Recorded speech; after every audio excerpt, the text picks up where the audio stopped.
Are you preparing for UGC NET or any other PSU exam? Join the best course on Tutelage Academy app now.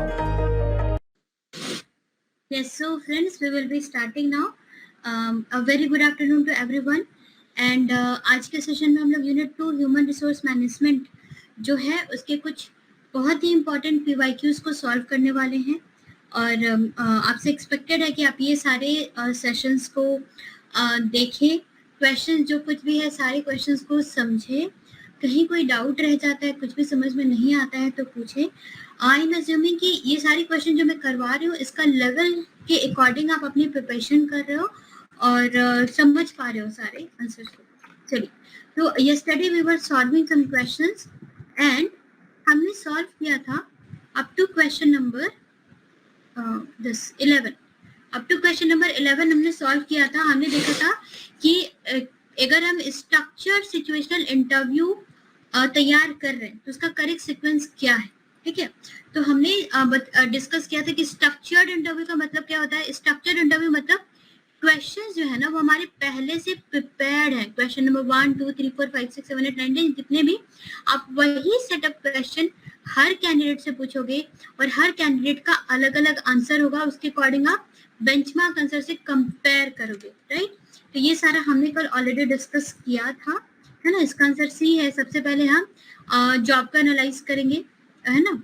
उसके बाद job की main duties को देखेंगे, क्योंकि job की जो मेन ड्यूटीज होगी उसी के हिसाब से आप क्वेश्चन तैयार करोगे, राइट।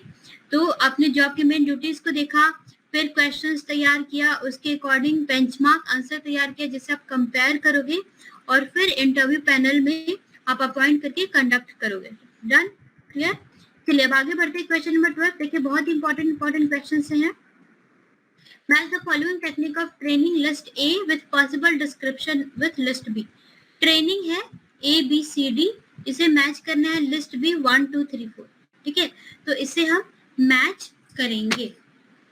आइस ब्रेकिंग सेशन क्या होता है? आइस ब्रेकिंग सेशन क्या होता है मतलब कि कभी भी कुछ अननोन 5-10 लोग मिले हैं या अननोन कोई ऐसा सेशन स्टार्ट हो रहा है जिसमें कि बाकी सारे लोगों को आप जानते नहीं होते। लेट्स ब्रेक द आइस मतलब कि let's get to know each other, है ना। Games to team members so that हम लोग एक दूसरे को पहचाने, आइस को ब्रेक करें, एक दूसरे के साथ फैमिलियर हो जाए, ठीक है। तो ए का 3 हो जाएगा। फिर टैग टीम्स क्या होता है कि 1 role played tentatively by 2 participant, है ना। तो पार्टिसिपेंट ए है, बी है, अब एक ही रोल है, मान लीजिए कोई पंडित का रोल है, ठीक है। तो 2 मिनट ए कर रहा है, 2 मिनट बी कर रहा है, फिर 2 मिनट ए कर रहा है, फिर 2 मिनट बी कर रहा है। तो टैग टीम्स, ठीक है। मॉर्फोलॉजिकल एनालिसिस क्या होता है? तो मॉर्फोलॉजिकल एनालिसिस में हम क्या करते हैं, यहाँ पर हम क्या करते हैं कि हम कोई भी अगर मल्टी डायमेंशनल कॉम्प्लेक्स प्रॉब्लम है ना, this is for multi dimensional complex problem है, तो उसके जितने भी पॉसिबल रिलेशनशिप्स हो सकते हैं यहाँ पे, वो सारे पॉसिबल रिलेशनशिप्स को हम आइडेंटिफाई करते हैं, है ना। आइडेंटिफाई करते हैं, इन्वेस्टिगेट करते हैं, सारे पॉसिबल रिलेशनशिप को इन्वेस्टिगेट करते हैं। उसके बाद जितने भी पॉसिबल सॉल्यूशन है उसको लिस्ट करते हैं, है ना। कि कोई बहुत बड़ा सा प्रॉब्लम है मल्टी डायमेंशनल, तो उसके बीच में जितने भी वेरिएबल्स हैं उनका कॉम्प्लेक्स रिलेशन को चेक करते हैं, आइडेंटिफाई करते हैं, इन्वेस्टिगेट करते हैं और सारे पॉसिबल सॉल्यूशन को बताते हैं। मॉर्फोलॉजिकल एनालिसिस से कुछ PSUs में क्वेश्चन पूछे जाते हैं, बार-बार पूछे जाते हैं, पर बहुत डीप नहीं पूछा जाता है। ये एक ट्रेनिंग मेथड है जिसमें कि इतना, अगर आपको इतना नॉलेज याद है तो इससे क्वेश्चन सॉल्व हो जाएगा कि आप अल्टरनेटिव सॉल्यूशंस को लिस्ट करते हो in a multi dimensional complex problem, जिसमें कि जितने भी पॉसिबल रिलेशन है सबको आप अच्छे से आइडेंटिफाई करते हो, इन्वेस्टिगेट करते हो, ठीक है। उसके बाद क्या हो जाता है? उसके बाद हो जाता है गॉर्डन टेक्निक। गॉर्डन टेक्निक क्या होता है? गॉर्डन टेक्निक में हम एक डिस्कशन से सॉल्यूशंस को क्रिस्टलाइज करते हैं। देखिए दोनों ना थोड़ा दोनों ही सेम सा है, दोनों से हम प्रॉब्लम का सॉल्यूशन निकालते हैं। ये है दोनों ही हमारा एक ट्रेनिंग मेथड है। तो देखिए यहाँ पे क्या है कि यहाँ पे हम सारे सॉल्यूशन को लिस्ट करते हैं, थोड़ा लिस्टिंग वाला इशू है यहाँ पे, ठीक है। और गॉर्डन टेक्निक में हम क्या करते हैं कि क्रिएटिविटी से, है ना, हम यहाँ पे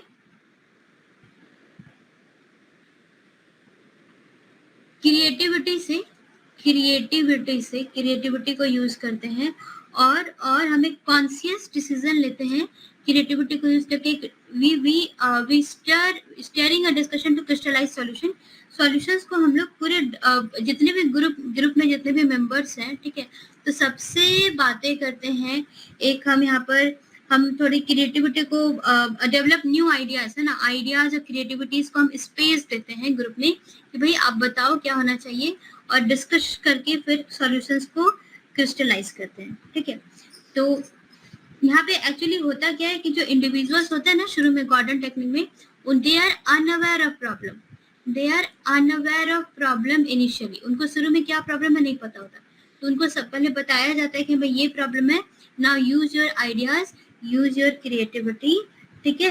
और उसके बाद फिर बहुत सारे आइडियाज एक्सप्रेस होते हैं और उसके बाद फिर डिस्कशन होता है और सॉल्यूशन को हम क्रिस्टलाइज करते हैं। इतने सारे आइडियाज हैं जो what could be the best solution, right.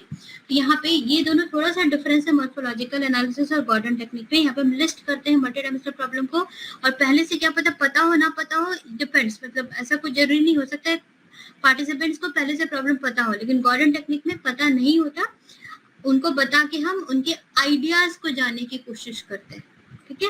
चलिए next question number 13। I will check the comment section once. कोई डाउट अगर है तो मैं चेक कर लेती हूँ, ठीक है। चलिए आगे बढ़ते हैं। क्वेश्चन नंबर 13, असर्शन और reason.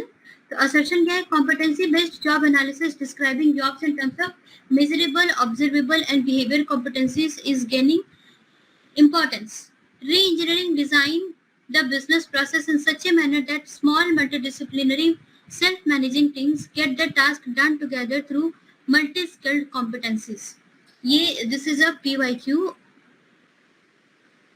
Competency based job analysis. Job analysis बिल्कुल अच्छे से क्लियर है, राइट। जॉब एनालिसिस और जॉब डिजाइन में क्या डिफरेंस होता है, क्या वो क्लियर है? ठीक है, देखिए तो क्विकली हम लोग डिस्कस कर लेंगे। जॉब एनालिसिस में क्या होता है कि कोई भी पर्टिकुलर जॉब हो, है ना, आप किसी कंपनी में को विजिट किए, या फिर सपोज आपको कोई फैक्ट्री एस्टैब्लिश करनी है, ठीक है, तो फैक्ट्री में आप देखते हो n नंबर ऑफ जॉब्स हो सकते हैं, आप गए फैक्ट्री में, बहुत सारा काम पड़ा है, ठीक है, फिर आप वहाँ पे क्या करते हो, सारे काम को एनालाइज करते हो, कौन कौन से टास्क है, आप सारे टास्क को देखते हो, लिस्ट करते हो, स्टडी करते हो, डिटरमाइन करते हो। तो जॉब एनालिसिस का काम है study and determining duties and responsibilities of the factory, कि फैक्ट्री में कितने टास्क हैं, कितने ड्यूटीज हैं, कितनी रिस्पॉन्सिबिलिटीज हैं, क्या क्या स्किल्स लगेगा, वो सारा कुछ देखा जाता है। स्किल्स, टास्क, ड्यूटीज, ये सब हम स्टडी करते हैं और उसके हिसाब से फिर बाद में हम क्या करते हैं, जेडी बनाते हैं। लास्ट स्टेप क्या है जॉब एनालिसिस का? Job description. कि आपने देखा कि हाँ चलो फैक्ट्री में इतना काम है, तो आपने सारे काम को लिस्ट किया और देखा, फिर आपने देखा कि as per all the work 4 लोग चाहिए, तो 4 लोगों का आपने जेडी बनाया। जेडी में जो जो डिस्क्रिप्शन होगा वो कहाँ से आया? जॉब एनालिसिस से। जॉब एनालिसिस में आपने स्किल्स और टास्क को लिस्ट किया था, उसी को आप जेडी में डालोगे, डिस्क्रिप्शन से बनता है जॉब स्पेसिफिकेशन, ठीक है। और जॉब डिजाइन में क्या होता है? तो job design is the next step after job analysis. Job analysis का ठीक बाद हम जॉब डिजाइन करते हैं। हमने अभी जॉब डिजाइन में किया था, कैसे जॉब डिजाइन किया था? तो जॉब डिजाइन में हमने जो जॉब एनालिसिस में सारे स्किल्स को लिस्ट किया ना, हमने सारे स्किल्स और टास्क को लिस्ट करके हमने उसको डिवाइड किया 4 में, और हमने देखा कि हाँ we will be needing 4 people. तो that is what is job design. Job analysis में जो भी हम डेटा इकट्ठा करते हैं, अभी तो एक छोटा एग्जांपल था 4, मान लीजिए बड़ी सी कंपनी है, 1 की एम्प्लॉइज है, तो बहुत सारा जॉब एनालिसिस हमने किया। तो जॉब एनालिसिस का जो डेटा है उसको प्रॉपरली अरेंज करना, ताकि जो भी हमने एनालाइज किया है वो हमें ठीक से दिखे, वो ठीक से समझ में आए, ठीक से विजुअलाइज हो, और उसके हिसाब से हम number of workers required, number of skills, number of task, इसका हमको क्लियर आइडिया मिल जाए। तो वो है job design. Job designing is arrangement of whatever we have analysed in job analysis. उसको ठीक से लिखना, प्रेजेंट करना, अरेंज करना, ताकि बोर्डम ना लगे कि भाई इतना सारा डेटा का क्या करें, ऐसा नहीं। तो वो है जॉब डिजाइन, ठीक है। चलिए आगे बढ़ते हैं। Competency based job analysis. जो जॉब एनालिसिस जो कि कॉम्पिटेंसी बेस्ड है। कॉम्पिटेंसी बेस्ड मतलब जो भी टास्क है, जो कॉम्पिटेंसी मतलब जो वर्कर है ना, जो भी वर्कर को हम जिस भी टास्क में डाल रहे हैं वो उस टास्क में कॉम्पिटेंट है, वो उस टास्क में सिंपली कॉम्पिटेंट है, ठीक है, एकदम अच्छे हैं, बहुत अच्छे हैं, ठीक है। तो कॉम्पिटेंसी बेस्ड जॉब में क्या होता है, हम जो भी स्किल्स हमें चाहिए होती है वो स्किल्स हम अगर हम वर्कर को हायर कर रहे हैं तो हम देखेंगे कि उस वर्कर या उस एम्प्लॉय में वो स्किल में वो कॉम्पिटेंट है कि नहीं, बहुत अच्छे से आता है कि नहीं। तो describing jobs in terms of measurable, observable, behavioural competency, ठीक है। तो आजकल क्या करते हैं हम लोग, जॉब एनालिसिस में क्या करते हैं, दोनों ही सही है। जॉब एनालिसिस में क्या करते हैं, हम जब जेडी बनाते हैं जॉब एनालिसिस करके, अगर कॉम्पिटेंसी बेस्ड जॉब मैपिंग करेंगे तो हम जेडी बनाएंगे, तो उसमें हम क्या करेंगे, हम जॉब को डिस्क्राइब करेंगे इन टर्म्स ऑफ मेजरेबल, कि you are able to type, मान लीजिए टाइपिंग का जॉब है तो type 1K letter in 10 minutes suppose, है ना, आप 10 मिनट में 1000 लेटर टाइप कर सकते हो। मेजरेबल, ऑब्जर्वेबल, है ना, जो कुछ आपसे क्या एक्सपेक्ट किया जाता है वो ऑब्जर्व हो पा रहा है कि नहीं, आपका बिहेवियर कैसा एक्सपेक्ट है। तो कॉम्पिटेंसी बेस्ड जॉब एनालिसिस करते हैं तो उसमें हम इस तरीके से, जब हम जॉब एनालिसिस करते हैं तो मेजरेबल, ऑब्जर्वेबल और बिहेवियरल कॉम्पिटेंसीज हम लिस्ट करते हैं वर्कर की, है ना, मेजरेबल, ऑब्जर्वेबल और बिहेवियर स्किल हम लिस्ट करते हैं। रीजन क्या है, re-engineering, redesign the business process in such a manner that multidisciplinary self-managing teams get the task done together to multi-skilled competencies, ठीक है। This is multi-skilled competency, ये multi-skilled competency है, यहाँ पे हम 3 स्किल का चेक कर रहे हैं, है ना। तो ये बिल्कुल यहाँ पे सही है कि कॉम्पिटेंसी बेस्ड जॉब मैपिंग में अगर आप वर्कर को हायर करते हो जिसका जो मल्टी स्किल्ड है, तो वो लोग सेल्फ मैनेजिंग टीम बनाते हैं, वो लोग multi disciplinary self managing team बनाते हैं, जो री इंजीनियरिंग वगैरह में या बिजनेस प्रोसेस को हम रीडिजाइन कर रहे हैं तो वो सब में फर्दर हेल्प हो जाता है हमें, है ना। अब हम एक ही तरह का वर्कर अगर हायर करेंगे, प्लेन वर्कर हायर करेंगे जिसका बिहेवियरल कॉम्पिटेंसी जिसमें नहीं है, जिसके काम को प्रॉपर्ली ऑब्जर्वेबल नहीं है, तो सिचुएशन अगर बिजनेस की चेंज होगी तो वो अडेप्ट नहीं कर पाएगा। तो अगर हम लोगों को इस तरीके से हम ये सारे स्किल्स को देख करके लोगों को हायर करेंगे ना, तो वो चेंजिंग बिजनेस में भी वो लोग अडॉप्ट करेंगे, चेंजिंग बिजनेस प्रोसेस में भी अडॉप्ट करेंगे, ठीक है। तो हमारा यहाँ पे both are right and reason explains assertion, समझ आया। पीवाईक्यू है, थोड़ा सा टफ हो सकता है बट इट्स ओके। चलिए, very beautiful question, match the following selection error with the description. Selection error को डिस्क्रिप्शन से मैच करेंगे, true negative, true positive, false negative, false positive. Selection error देखिए क्या हो सकता है, जब आप सेलेक्ट कर रहे थे तो आपने देखा पार्टिसिपेंट्स यहाँ पे लिखते हैं, आपने participants A B C D 4 participants को सेलेक्ट किया, ठीक है, 4 पार्टिसिपेंट्स को सेलेक्ट किया। अब उसके बाद आप 3 महीने बाद उनका परफॉर्मेंस चेक कर रहे हो, 3 महीने बाद आप उसका परफॉर्मेंस चेक कर रहे हो आफ्टर 3 मंथ्स। हो सकता है 14 का आंसर, एनीबडी 14 का आंसर बिना मेरे एक्सप्लेनेशन के आप आंसर कर सकते हो क्या? 14 का आंसर क्या होगा? तो चलिए 4 का है ना, 4 का बताते हैं। तो इन दोनों का मान लीजिए सिलेक्शन स्कोर लो था, इन दोनों का सिलेक्शन स्कोर लो था, इन दोनों का हाई था, ठीक है। मतलब कि आपको 4 लोगों को हायर करना था, 4 लोगों को आपको हायर करना, ठीक है, 4 लोगों को सिलेक्ट करना था, तो 2 लोग तो आपको इजीली मिल गया। अब 2 लोगों को आपने थोड़ा मजबूरी में किया कि और कोई है नहीं, तो इनका सिलेक्शन स्कोर लो था, ये लोग बहुत अच्छे कैंडिडेट नहीं थे, फिर भी आपने सिलेक्ट कर लिया क्योंकि 4 वैकेंसी थी, यही लोग अवेलेबल थे, तो सिलेक्शन स्कोर इनका लो है, इन दोनों का हाई है, ठीक है। अब क्या हुआ, एक्चुअली में क्या हुआ, देखिए ये वाला देखते हैं, selection score is high, performance score is लो। तो एक्चुअली में क्या हुआ कि जिसका सिलेक्शन स्कोर हाई था, हमने सोचा कि डी बहुत अच्छा परफॉर्म करेगा, डी का सिलेक्शन स्कोर हाई है, बहुत अच्छे कॉलेज से पढ़ा है, 99% मार्क्स है, बट इसका परफॉर्मेंस क्या हो गया, लो हो गया, ठीक है। उसके बाद ये सेकंड केस देखते हैं, both selection and performance score is लो। तो सिलेक्शन स्कोर इसका लो था, हमने सोचा कि भाई इसको चलो सिलेक्ट कर ले रहे हैं, पता नहीं कैसा काम करेगा, और वो सही में अच्छा काम नहीं किया। उसके बाद false, selection score is low, selection score हमें लगा कि बंदा अच्छा तो नहीं है, बट फिर सिलेक्ट कर लिया, लेकिन उसका परफॉर्मेंस बहुत अच्छा हो गया, फिर एक और है, both selection and performance score is high. अब यहाँ पे था, बहुत अच्छे कॉलेज से था, बहुत बड़ा अच्छे मार्क्स थे, बड़ा अच्छा वर्क एक्सपीरियंस था, और एक्चुअली वो बहुत अच्छा परफॉर्म किया। तो ये 4 केसेस हो सकते हैं। अब इसी को मैच करना है true negative. True negative, true positive, false negative, false positive. तो हमें लगा कि ये नेगेटिव है, हमें लगा कि ये नेगेटिव है, हमें लगा ये पॉजिटिव है, ठीक है। यहाँ नेगेटिव, यहाँ पॉजिटिव, यहाँ पॉजिटिव, यहाँ नेगेटिव। तो ट्रू नेगेटिव क्या होगा कि नेगेटिव हमने सोचा और एक्चुअल में नेगेटिव ही था, तो वो हो जाएगा ट्रू नेगेटिव। मतलब यहाँ पे ये हो जाएगा selection score is low and performance, sorry मतलब दोनों लो है, दोनों लो है। तो दोनों लो कहाँ पर है, अच्छा ये 1 का 2 हो जाएगा, होगा ना, दोनों ही लो है। ट्रू पॉजिटिव, ट्रू पॉजिटिव कि हमें लगा था कि यहाँ पॉजिटिव है और एक्चुअली में पॉजिटिव ही निकला, मतलब सिलेक्शन हाई और performance high. True positive, selection high और परफॉर्मेंस हाई, ये कहाँ पे है, ट्रू पॉजिटिव हमारा बी का 4 हो जाएगा, बी का 4, ये आंसर आ रहा है, राइट। हाँ, उसका फॉल्स नेगेटिव क्या है कि हमें लगा नेगेटिव है बट एक्चुअली में बहुत अच्छा निकला, हमें लगा नेगेटिव है, बोले हमने जो लगा था ना वो फॉल्स हो गया, जो हमने नेगेटिव फील किया था वो फॉल्स हो गया। हमें यहाँ नेगेटिव लगा कि ये बंदा नेगेटिव है, लेकिन हम गलत हो गए, वो बंदा का परफॉर्मेंस बहुत अच्छा था। तो पहले लो फिर हाई, तो यहाँ पे हो जाएगा सी का 3 हो जाएगा। फॉल्स पॉजिटिव, हमें लगा था बंदा तो बहुत अच्छा है ना, लेकिन एक्चुअली इसका परफॉर्मेंस खराब निकला, तो दैट इज फॉल्स पॉजिटिव, ये हो जाएगा 1। ठीक है, समझ में आ गया, समझ में आ गया। Okay, next, this is also PYQ, concept देखिए समझिए, है ना।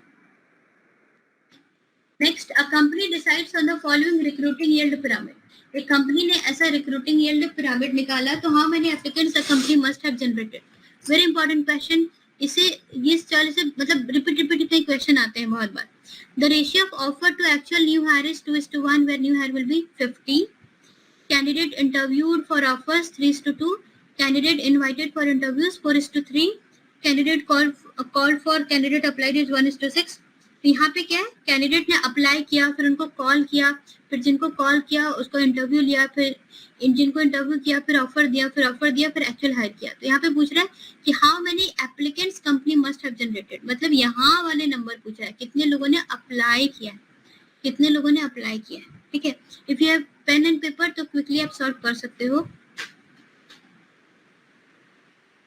If you have pen and paper with you तो क्विकली सॉल्व हो जाएगा। देखिए क्या हो रहा है, शुरू से देखते हैं। ठीक है, पहला सेंटेंस से देखते हैं। The ratio of offers to actual new hire is 2:1। 2:1 ये है ऑफर, और न्यू हायर कितने हैं 1। यहाँ पे न्यू हायर को बोला है 50, तो ऑफर कितने को दिया है 100 लोगों को ऑफर दिया है, 100 लोगों को ऑफर दिया है। ठीक है, अब ratio of candidate interviewed for offers is 3:2, मतलब कि जितने लोग इंटरव्यू है और जितने लोग को ऑफर दिया गया है उसका रेशियो 3:2 है। तो 2 हमारा कितना है, 2 हमारा 100 है ना, तो 3 क्या हो जाएगा 150, 150 होगा, मतलब कितने लोगों का इंटरव्यू हुआ है 150 लोगों का इंटरव्यू हुआ है। ठीक है, उसके बाद ratio of candidate invited for interview to candidate interview, तो जितने लोगों को इनवाइट किया गया था और इंटरव्यू किया गया था उसमें रेशियो ये है, तो इतने लोगों का इंटरव्यू लिया गया था, तो ये हमें पता है 150 है, ये कितना हो जाएगा 200 हो जाएगा, 200 हो जाएगा, मतलब कि इतने लोगों को इनवाइट किया गया था इंटरव्यू के लिए, कितने लोगों को 200 को। उसके बाद अब क्या हो गया, the ratio of candidate to be called for candidate applied is 1:6, है ना, कि हर 6 में से एक बंदे को इंटरव्यू के लिए कॉल किया गया था, तो इंटरव्यू के लिए कॉल कितने 200 लोगों को किया गया था, तो 6 में से एक को किया गया था, तो 200 × 6 मतलब 1200 लोगों ने अप्लाई किया, तो उसमें 200 को कॉल किया, है ना, आंसर क्या हो जाएगा 1200। ठीक है, समझ आया, हाँ ठीक, ओके। तो रिक्रूटिंग यील्ड पिरामिड से इस तरह से न्यूमेरिकल आ सकता है। चलिए, स्मृति का क्वेश्चन है, ma'am to get selected in PSU if you get score 117 UGC net paper code 55, is there any chance we can apply in PSU for general category? ठीक है स्मृति, बिल्कुल same, the same doubt when I was at your position 3-4 साल पहले मेरा भी बिल्कुल ऐसा ही doubt हुआ करता था। ठीक है, तो I can easily relate। देखिए UGC net आपका मैं बताती हूँ, UGC net में आपको कितना चाहिए होगा। ठीक है, तो कंबाइनिंग पेपर 1 एंड पेपर 2 की मैं बात करूंगी, दोनों का टोटल कितना होता है 300। ठीक है, PSU आपको कॉल करें, PSUs आपको कॉल करें, उसके लिए देखिए जो मतलब JRF का कट ऑफ अगर माने, JRF का कट ऑफ अराउंड मतलब एवरेज प्लस माइनस 10 मार्क्स हो सकता है, प्लस माइनस 10 मार्क्स मान के रखे, अराउंड आपका 220 जाएगा। JRF का कट ऑफ आपका अराउंड 220 जाएगा। पीएसयू कॉल करते हैं ना, पीएसयू उसी पीएसयू जीआरएफ लेवल वालों को कॉल करते हैं, आप यही मान करके। पीएसयू अगर का जो कॉल आता है ना, वो लोग टॉप क्रीम लेयर को कॉल करते हैं। उन्होंने मुझे कॉल किया था, मेरा मार्क्स था 206 उस समय, ठीक है। तो टॉप क्रीमी लेयर को वो लोग कॉल करते हैं यूजीसी नेट के, ठीक है, यूजीसी नेट के टॉप परफॉर्मर्स को। तो टॉप 1 या 2% को कॉल करेंगे। तो आप मान के रखिए, अगर आपका जीआरएफ टाइप स्कोर आ रहा है तब आपको पीएसयू कॉल करेंगे। मतलब आपको 200 प्लस आप मार्क्स मान के रखिए इन 300, पेपर 1 और पेपर 2 कंबाइंड आपको 200 से ज्यादा तो मिनिमम लाना ही होगा, मिनिमम। तो आपका जो मार्क्स है वो 200 से 220 के बीच में अगर हो यूजीसी नेट में पेपर 1 एंड पेपर 2 दोनों को मिला के, तब आपको पीएसयू के कॉल आ सकता है। 200 से कम जनरल कैटेगरी में थोड़ा सा मुश्किल मुझे लग रहा है, इट्स क्वाइट डिफिकल्ट, ठीक है। 200 से कम तो मानिए ही नहीं, 200 से ज्यादा ही होगा, 210, 220, 230। मॉक टेस्ट जब आप देखिए तो अराउंड 10 आप मार्क्स आप अपना कंसीडर कीजिए, ठीक है। क्लियर हुआ स्मृति? 170 आप पेपर 1 में बोल रहे हो कि पेपर 2 में बोल रहे हो? अगर इन टोटल अगर आप इन टोटल बोल रहे हो 300 में 170, चांस बहुत कम है, बहुत ही कम है, बहुत ही कम है, ठीक है। आपका अगर कट ऑफ कम भी जाता है, पेपर बहुत टफ है, कट ऑफ कम भी जाता है तो 190 तक मान के रखिए कॉल आएगा। 170 मुझे कम लग रहा है, ठीक है। पेपर टफ आ जाता है, यूजीसी नेट कैसे लगे टफ है, तो 190 जनरल कैटेगरी का मान के रखिए। 170 मुझे थोड़ा डाउटफुल लग रहा है, लेट्स सी, बट डाउटफुल है। Next question number 16. Which of the following statement about HR scorecard are true? Measurement is central to HR scorecard. HR architecture inclusive of sum of HR function. The broader HR system and the resulting employee behavior is crucial to HR scorecard. Measurements generally include total compensation, cost per hire, employee turnover, job satisfaction level, appraisal categories, etc.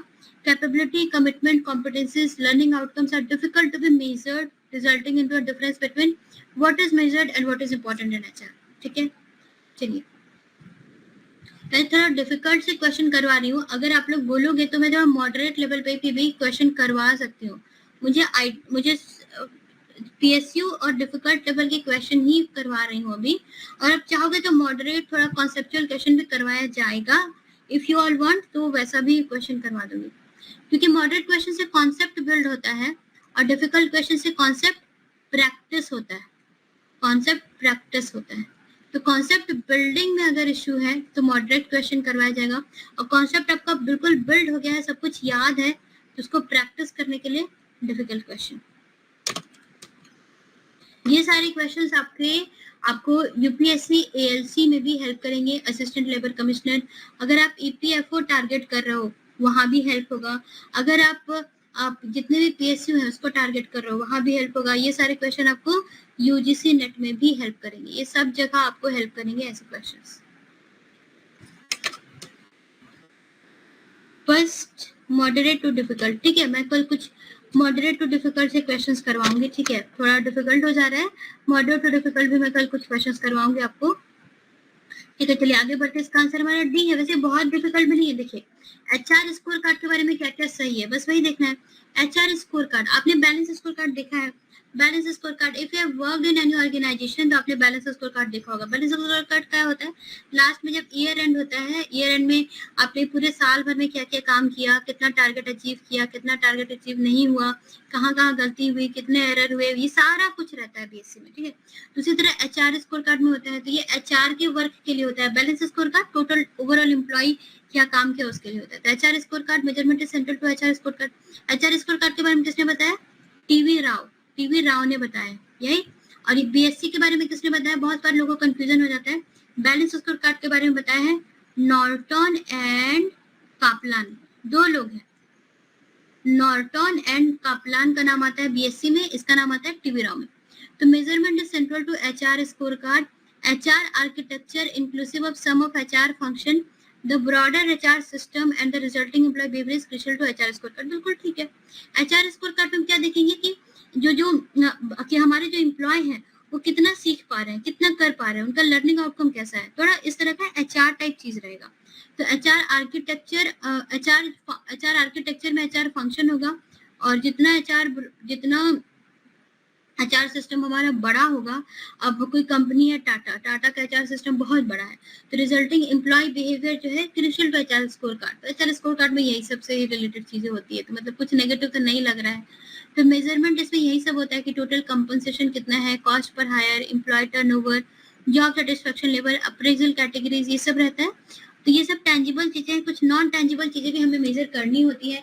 Employ का capability increase हुआ कि नहीं, employ की commitment increase हुई कि नहीं, competency increase हुई कि नहीं, लर्निंग आउटकम इंक्रीज हुई कि नहीं। तो इस एचआर स्कोर कार्ड में ये सब चीजें होती हैं, ठीक है। तो ये सब क्या होता है, लेकिन डिफिकल्ट हो जाता है मेजर करना। इनटेंजिबल चीजें बहुत डिफिकल्ट हो जाती है मेजर करनी, resulting into difference between what is measured and what is important in HR. हमारे लिए ये सब बहुत ज्यादा जरूरी है। हम लोग एचआर मैनेजर हैं, हमारे लिए ये सब मेजर करना बहुत जरूरी है कि हम जो भी काम कर रहे हैं अपनी कंपनी में, उससे ये सारी चीजें बढ़ रही है कि नहीं। लेकिन what is measured and what is important in HR, इसमें थोड़ा डिफरेंस आ जाता है, क्योंकि ये सब मेजर करना डिफिकल्ट हो जाता है। तो सारी चीजें कहीं भी कुछ नेगेटिव नहीं दिखा, सब सही है एचआर स्कोर कार्ड के लिए। इसमें सारा कुछ इसमें सही हो जाएगा, ठीक है। चलिए next question, next, match list A with list B and select correct answer by using the code given below. ठीक है, देखिए इसमें आपको मैं कुछ ट्रिक बता देती हूँ। कभी भी आपको दिखे पर्ट, पर्ट मतलब पर्ट जो टेक्निक है ना, पर्ट मतलब हेनरी गेंट, हेनरी गेंट का काम है PERT, program evaluation and review technique. यहाँ पे हमारे हेनरी गेंट जी आ जाएंगे, ठीक है। उसके बाद क्या है, हाँ टेक्निक ये है कि एक भी आपको पता है, मान लीजिए एक भी आपको पता है, तो बाकी सारे कैंसिल कर दीजिए। अब बी का 2 ही होगा, बी का 1 ही होगा, तो इसको कैंसिल कर दीजिए शुरू में, ठीक है। अब कंफ्यूजन अगर होगा भी तो ये सब में ही होगा, है ना, ये सब में ही होगा। अब देखिए widely acclaimed first lady of management, तो फर्स्ट लेडी ऑफ मैनेजमेंट हम किसे कहते हैं, लिलियन गिलबर्ट को कहते हैं। तो सी का 2 ही होगा, तो सी का 2 किस में है, सी का 2 बस इसी में है, इन दोनों में सी का 2 नहीं है, ये पीवाईक्यू है, पीवाईक्यू है। और आप देखिए आपको आंसर मिल गया, आपको आंसर मिल गया, पॉइंट नंबर डी आंसर मिल गया, ठीक है, पॉइंट नंबर डी आंसर मिल गया, है ना। और नहीं 1 सेकंड, वाइडली एक्लेम्ड सी का 2 ही है ना, नहीं सी का 3 है, सॉरी मैंने गलत देखा राइट। चलिए इसको थोड़ा सा, हाँ ए बी सी डी है, तो बी का 1 ये हो गया, सो ये हमारा नहीं होगा, और सी का 3 होगा, सी का 3 हमारा इसमें आ रहा है ना, राइट, इसमें आ रहा है। तो this is what is our answer, ये हमारा आंसर है।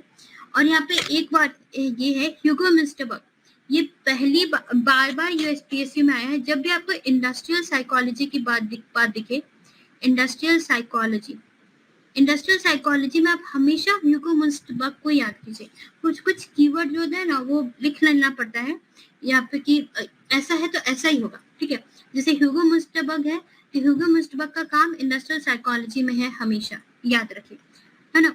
और उसके बाद देखिए एक साइकोलॉजी अगर हमारी है relating to marketing and personal, तो मार्केटिंग एंड पर्सनल साइकोलॉजी है, तो उसमें हमारा किसका नाम आता है, वॉल्टर डिल स्कॉट का, ठीक है, वॉल्टर डिल स्कॉट का। तो आपको इसमें ध्यान क्या देना है कि एक दो भी हमें पता है तो हमें पूरा आंसर पता चल गया, पहला चीज। दूसरा चीज, इंडस्ट्रियल साइकोलॉजी में हम हमेशा ह्यूगो मिस्टेबक को मानेंगे। तीसरा चीज, कुछ भी नई इन्फॉर्मेशन हमें मिलती है, हमें आंसर पता चल जाता है, उसके बाद भी कुछ नया इन्फॉर्मेशन मिल रहा है, तो उसको नोट डाउन करेंगे, क्योंकि उससे दोबारा क्वेश्चन बन जाता है एग्जाम में, फिर यही आ जाएगा, Walter Dill Scott was famous for, 4 option रहेंगे, तो ऐसा ही क्वेश्चन बन जाता है। तो नया जो इन्फॉर्मेशन हमें मिला, ये तीसरा पॉइंट आपको नोट करना है। वॉल्टर डिल स्कॉट का आप नाम आप याद रख लीजिए, मार्केटिंग एंड पर्सनल साइकोलॉजी में हम वॉल्टर डिल स्कॉट को मानते हैं, ठीक है। चलिए आगे, ठीक है, मॉडरेट और डिफिकल्ट करवाऊंगी, कल से मैं थोड़ा सा सिंपल सा थोड़ा सा और लाने की कोशिश करेंगे। बज सेशन हेल्पिंग, बज सेशन, बज मतलब क्या होता है, अभी आप याद कीजिए, कभी आप स्कूल में थे और टीचर क्लास में नहीं है, तो सारे बच्चे हल्ला कर रहे हैं, तो कान में कैसे आवाज आती थी, कान में बज वाली आवाज आती थी, पूरा नॉइजी है बज। तो बज सेशन में क्या होता है कि सब लोग मिलजुल के बात कर रहे हैं, हल्ला कर रहे हैं, बस वही चीज। तो बज सेशन को हम यहाँ पे ऑर्गेनाइजेशन सेटअप में कंसीडर करेंगे। कहाँ कंसीडर करेंगे, ऑर्गेनाइजेशन सेटअप में। तो ऑर्गेनाइजेशन सेटअप में देखिए क्या सही है क्या गलत। तो making worker versatile, making labour become more skilled and hardworking, eliminating those employees who sit through the conference session but do not participate, stimulating discussion, ठीक है। चलिए इसमें एक चीज तो पक्का होगा, स्टिमुलेटिंग डिस्कशन, है ना। जब बर्ड सेशन होता है तो कोई भी बच्चा शांत, मतलब बहुत कम ही बच्चे शांत होते हैं क्लास में, हर कोई हल्ला कर रहा है तो डिस्कशन स्टिमुलेट होता है, डिस्कशन मतलब लोग पार्टिसिपेट करना चाहते हैं। तो बर्ड सेशन में बहुत सारे पार्टिसिपेंट्स हैं, ऑल आर जस्ट डिस्कसिंग, हर कोई अपना कुछ ना कुछ पॉइंट बोल रहा है। तो डी तो पक्का होगा, ये दोनों नहीं होगा, ठीक है। उसके बाद फिर क्या होता है कि जब डी पक्का होगा तो सी या डी ऑप्शन होगा। इस तरह से भी आगे चल सकते हैं। मान लीजिए नहीं पता है तो आगे कैसे बढ़ना है, you should know the art to find the right answers. D पक्का है। उसके बाद देखिए इसमें ये भी होता है कि बर्थ सेशन में क्लास में ऐसा होता था, क्लास 3, 4, 5, 6 में, अब कुछ टॉपर्स है, ठीक है, जो बस पढ़ाई करते हैं, तो वो लोग बर्थ सेशन में पार्टिसिपेट नहीं करते थे। पीछे पूरे क्लास में पीछे लास्ट बेंचर्स हल्ला कर रहे हैं और टॉपर्स जो आगे बैठे हैं वो नहीं, वो अपना पढ़ाई करते रहते थे। तो कुछ अलग से पता चल जाता था कि ये लोग तो हल्ला नहीं कर रहे हैं। तो वही बात है, eliminating those employees who sit through the conference but do not participate, ये भी बिल्कुल सही है। बस सेशन में हमें आइडिया हो जाता है कि कौन लोग बस बैठे हैं कॉन्फ्रेंस में और पार्टिसिपेट नहीं कर रहे हैं, तो सी भी सही है। फिर making labour become more skilled and hard working, तो बस सेशन में बस बातें होती हैं, तो बातों से कोई स्किल्ड या हार्ड वर्किंग कैसे हो सकता है, नहीं हो सकता ना। तो बी नहीं होगा, तो हम क्लियरली हमारा आंसर क्या हो जाएगा, सी एंड डी होगा। मेकिंग वर्कर्स वर्सेटाइल, अब बस बैठ के डिस्कशन हो रहा है तो उसमें कोई वर्सेटाइल कैसे हो सकता है और उसमें किसी का स्किल कैसे इंक्रीज हो सकता है, नहीं हो सकता। तो आंसर हमारा हो जाएगा C and D, C and D answer हो जाएगा, ठीक है। नेक्स्ट देखिए question number 19, match the following concept of career planning with their propagators, ठीक है। तो कभी कभी क्या होता है, सिर्फ करियर चॉइस मॉडल के बारे में पूछ देते हैं, कभी कभी सिर्फ करियर स्टेज मॉडल के बारे में पूछ देते हैं, तो चारों को ही हम लोग याद कर लेंगे। हाँ, करियर एंकर मॉडल, तो करियर एंकर के बारे में तो हमें पता है कि करियर एंकर का कॉन्सेप्ट भी किसने दिया था, एडगर शीन ने करियर एंकर्स का कॉन्सेप्ट दिया था। करियर एंकर्स क्या होते हैं, करियर एंकर्स मतलब आपका मोटिवेशन क्या, आप क्या बनना चाहते हो एक्चुअली, ठीक है। अब जैसे कि if you are watching Anupama serial, ठीक है, तो अनुपमा में करियर एंकर्स था कि she wanted to be a dancer, she wanted to be a dancer, ठीक है, what do actually want to do, जिससे आपका लाइफ का आगे का कोर्स डिटरमाइन होता है, ठीक है। तो career anchor Edgar Schein, career stage model I think it was Mondy et al, yes, मुझे जहां तक याद आ रहा है, career path model, career choice model. So let's see the answer, इसका आंसर है बी। हाँ, तो हम career stage model D T Hall ने बताया था, करियर पाथ मॉडल के बारे में मॉन्डी एटल ने बताया था, करियर चॉइस जॉन हॉलैंड, ठीक है। तो थोड़ा सा याद करना पड़ेगा। तो स्टेज और हॉल एक ही चीज होता है ना, मतलब हॉल, किसी बड़े से हॉल में ही स्टेज होता है ना, यहाँ पे परफॉर्मेंस होता है, यहाँ पे हॉल होता है। तो इससे आप याद रखिए, करियर स्टेज मॉडल को किसने बताया, डीटी हॉल, ये तो पक्का याद रहेगा। एंकर हमें याद है, एंकर के बारे में एडगर शीन ने बोला था। अब आ गया पाथ और चॉइस, तो पाथ मॉडल है तो मॉन्डी है, और जो करियर चॉइस मॉडल है वो जॉन हॉलैंड है। तो थोड़ा सा दो याद रखना पड़ेगा, दो तो ऐसे याद रहेगा। चॉइस मॉडल को जॉन हॉलैंड ने बोला था, यहाँ पे भी एच है, यहाँ पे भी एच है, यहाँ पे भी एच है, तो like I used to remember like that, if it works for you. Choice में सी एच है, यहाँ पे भी एच है, यहाँ पे भी एच है, I used to remember like that. फिर करियर पाथ मॉडल में Mondy et al, right. Next, what is TQM kite marks, TQM kite marks क्या होता है, total quality management. Total quality management हम किसे कहते हैं, टोटल क्वालिटी मैनेजमेंट मतलब ये हो गया कि अगर आपकी कोई फैक्ट्री है XYZ कॉर्पोरेशन, तो वहां पे आप जो भी प्रोडक्शन करोगे उसमें सबसे पहला चीज जो आप ध्यान रखोगे वो रखोगे कस्टमर सेटिस्फैक्शन। कोई भी प्रोडक्ट ऐसा बनाइएगा जिससे कि कस्टमर सबसे ज्यादा सेटिस्फाई हो, कस्टमर सबसे ज्यादा सेटिस्फाई हो। लेकिन कस्टमर को सेटिस्फाई करने के चक्कर में हमें अपना लॉस नहीं कराना है। अब कस्टमर को सेटिस्फाई करने के चक्कर में हम 100 रुपए की चीज 5 रुपए में देंगे, हमारा तो लॉस होगा। तो कस्टमर को सेटिस्फाई कराना है bye improving business process continuously, improving business process continuously. Customer से इनपुट लेते रहेंगे, उन्हें क्या पसंद है उसी हिसाब से अपना बिजनेस प्रोसेस कॉन्टिन्यूस इम्प्रूव करेंगे, and including everyone in the organisation. हर कोई ऑर्गेनाइजेशन का CEO से लेके लास्ट लेवल तक हर कोई बिजनेस प्रोसेस को इम्प्रूव करने के लिए कमिटेड रहेगा, है ना। हर कोई का मेंटल मॉडल ऐसा रहेगा कि नहीं, हमें बिजनेस प्रोसेस इम्प्रूव करनी है, हमें कस्टमर को मैक्सिमम सेटिस्फैक्शन देना है विथ मतलब इंक्रीज इन प्रॉफिट आल्सो, मतलब ऐसा नहीं कि बस वेस्ट करते जा रहे हैं चीजें, रिसोर्सेज को अच्छे से यूटिलाइज करना है, प्रॉफिट इंक्रीज करना है, हर कोई इंक्लूड होगा, बिजनेस प्रोसेस को इम्प्रूव करेंगे। क्यों कीपिंग कस्टमर सेंटर, क्योंकि हमें कस्टमर सेटिस्फैक्शन को इंक्रीज करना है। तो टीक्यूएम काइट मार्क्स क्या होता है? तो काइट मार्क्स को हम टीक्यूएम अवार्ड्स कहते हैं। तो जैसे कि कोई भी प्रोडक्ट है ना, वो आईएसओ सर्टिफाइड होता है ना, ISO certified is actually TQM, ये टीक्यूएम अवार्ड है, ये टीक्यूएम अवार्ड है, मतलब क्वालिटी का सर्टिफिकेशन को हम काइट मार्क्स कहते हैं, क्वालिटी सर्टिफिकेशन को। तो क्वालिटी सर्टिफिकेशन को अवार्ड बोला जाएगा और उसी को काइट मार्क बोला जाएगा। तो this is ISO 150 certified, ISO 900 certified, ये सारे टीक्यूएम काइट मार्क्स होते हैं, ये सारे टीक्यूएम काइट मार्क्स होते हैं। तो टीक्यूएम काइट मार्क्स है nationally or internationally recognized quality standard that provide discipline external assessment. The best known kite mark are ISO 9001, JAPAS Deming Prize, Malcolm Balbreeze National Quality Award। तो मतलब कोई किसी की quality बहुत अच्छी है तो हम जिसको अवार्ड प्रोवाइड करेंगे that is TQM kite marks. ठीक है, समझ आया? Next question, match the type of managerial decision with the examples given below. Judgment decision, adaptive decision, mechanistic decision, analytical decision. PYQ, कौन से डिसीजन कैसे होते हैं? जजमेंटल, एडेप्टिव, मैकेनिस्टिक, एनालिटिकल, किस केस में आप कैसा डिसीजन लोगे? जो डेली रूटीन एक्टिविटीज है, डेली फैक्ट्री ओपन करनी है, डेली क्लीनिंग का काम करवाना है, फिर डेली कुछ काम कर, डेली फिर क्लोजिंग करना है, तो जो डेली रूटीन और शेड्यूल एक्टिविटीज है उसको मैकेनिकल वर्क करेंगे, मैकेनिस्टिक डिसीजन कहेंगे। ये तो हमें पता है, ये तो इजी है, ये कर सकते हैं। सीका वन किस में है? सीका वन इसमें है और इसमें है, हमारा आंसर बस बी या सी होगा, है ना, सीका वन। आगे देखते हैं,